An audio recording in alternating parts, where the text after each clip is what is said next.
It's mostly the case that men control the drug trafficking business all around the world. However, there was one woman who stood toe-to-toe against the greatest in the business. Yes, you guessed it, Sandra Avila Beltran. The glamorous yet lethal Beltran rose to the pinnacle of the Mexican underworld to become one of a kind in this business. She is so powerful and wealthy that even when she was apprehended, she spent her time in prison wearing fashionable clothes and employing many servants. Watch the video till the end as we tell you about the savage life of the Queen of the Pacific. Family and early life. Sandra Beltran was born on October 16, 1960 in Baja California, Mexico, to Mara Luisa Beltran Felix and Alfonso Avila Quintero. Alfonso was a relative of Rafael Caro Quintero, the former Guadalajara cartel boss. Her friendship with Beltran Leyva brothers, the Sinaloa cartel's top leaders at the time, significantly boosted her criminal career. Crime runs in Avila's family as they are the third generation of narcotics trafficker in the family. Beltran is the niece of Miguel Angel Felix Gallardo, the godfather and boss of bosses of the Mexican drug trade, who is currently serving a 37-year sentence for his alleged involvement in the 1984 murder of Enrique Camarena, a U.S. Drug Enforcement Administration special agent.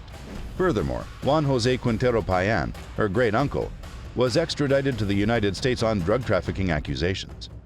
On the other hand, in the 1970s, the Beltrans on her mother's side became involved in heroin smuggling, subsequently diversifying into cocaine.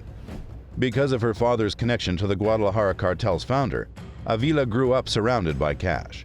She spent so much time as a child counting her family's money that as an adult she could tell how much a wad of cash was worth just by holding it. She was exposed to the glamour side of the narco lifestyle from an early age, but she also witnessed a lot of bloodshed, as she saw her first shooting when she was just 13 years old. The beginning. While all her childhood friends progressed through the ranks of the Sinaloa cartel, Sandra Beltran chose to study communications at the Universidad Autónoma de Guadalajara rather than join the family business.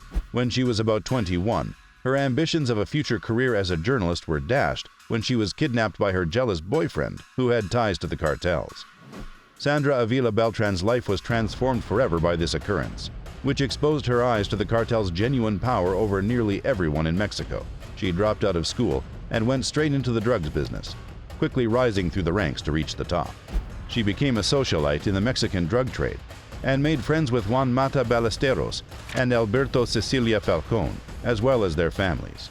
Miguel Angel used her as a business representative during his 1984 meeting with the heads of the Cali cartel and attempted to terminate his fight with Cecilia Falcón the same year. However, he refused to hand over the 20% of Tijuana that he had promised her as a compensation. Felix passed over Avila to give Tijuana to the Arellano Felix brothers during a session of Felix's Plaza bosses, forcing her to turn against him and seek partnerships elsewhere. The Arellano Felix brothers turned her down for a partnership, but Colombia Norte del Valle cartel chief Orlando Henao Montoya decided to try her with 200 kilograms of cocaine so she could enter the United States on her own. Woman power. In 1987, Avila Beltran joined Enedina Arellano Felix's cross-border drug trafficking organization as a junior partner, smuggling Colombian cocaine into the United States with Henao Montoya. The two women constructed an army of cocaine mules, using Enedina's guest worker visa business as a cover, and they easily trafficked the 200 kilograms into the United States.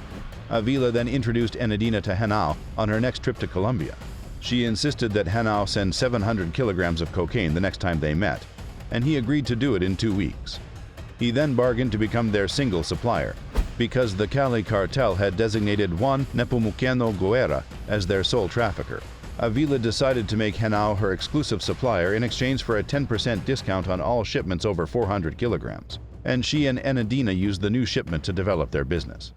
When Guadalajara's collapse in 1989 prompted Benjamin and Ramon Arellano Felix to start their own Tijuana cartel, Enedina elected to join her siblings and offer Avila a $6 million bribe to leave Tijuana. But Avila rejected the offer and decided to transport cocaine on her own. Enedina retaliated by sending dishonest cops to arrest her, putting a stop to her enterprise for the time being. She later rose to prominence as a prominent dealmaker for the Sinaloa cartel and the Norte del Valle cartel. The lavish life. She is said to have had affairs with a number of well-known drug lords throughout her youth. Both of her husbands were ex-police commanders who turned to drug trafficking and were subsequently assassinated by hired assassins. Her ascent into influence in the drug business is mostly attributed to her friendship with Juan Diego Espinoza Ramirez, aka the Tiger, who is thought to be a key figure in Colombia's Norte del Valle cartel. Meanwhile, she was engrossed in the opulent lifestyle of a cartel boss. She amassed a fortune in the millions, using some of it to build a fleet of 30 cars and purchase a gold Tutankhamun pendant set with 83 rubies, 228 diamonds, and 189 sapphires.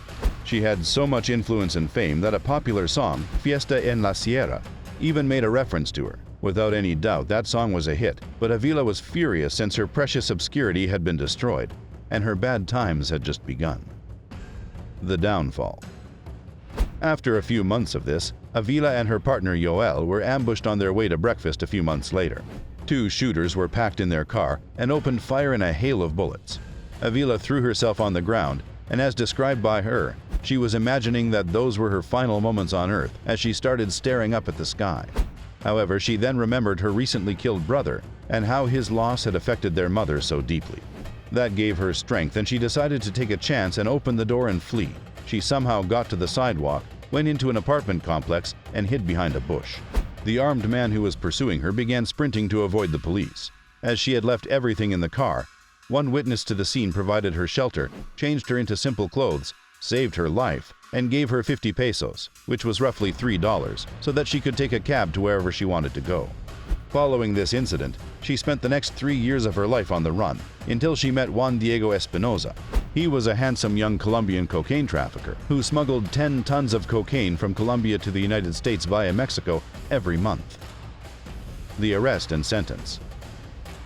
Despite her high-profile lifestyle, Beltran always avoided leaving any evidence for authorities all her life. However, that changed when her young son was kidnapped for a US $5 million ransom in 2002, and she suddenly had to seek help from the authorities. She eventually regained custody of her son, but only after raising suspicions that prompted an investigation. She was living in Guadalajara, Jalisco, and Hermosillo until 2001, when authorities discovered more than 9 tons of cocaine on a ship in the Pacific port of Manzanillo, Colima, and linked it to her and her partner, Espinoza Ramirez. It took more than 4 years and the intervention of 30 federal officers to finally find evidence and apprehend Avila. Both Avila and Espinoza Ramirez were arrested in Mexico City on September 28, 2007. She was accused of laundering billions of dollars in drugs smuggled from Colombia to Mexico and was found guilty. However, she kept portraying herself as a homemaker who was just earning a little money on the side, selling clothes and renting houses on a tape of her police questioning.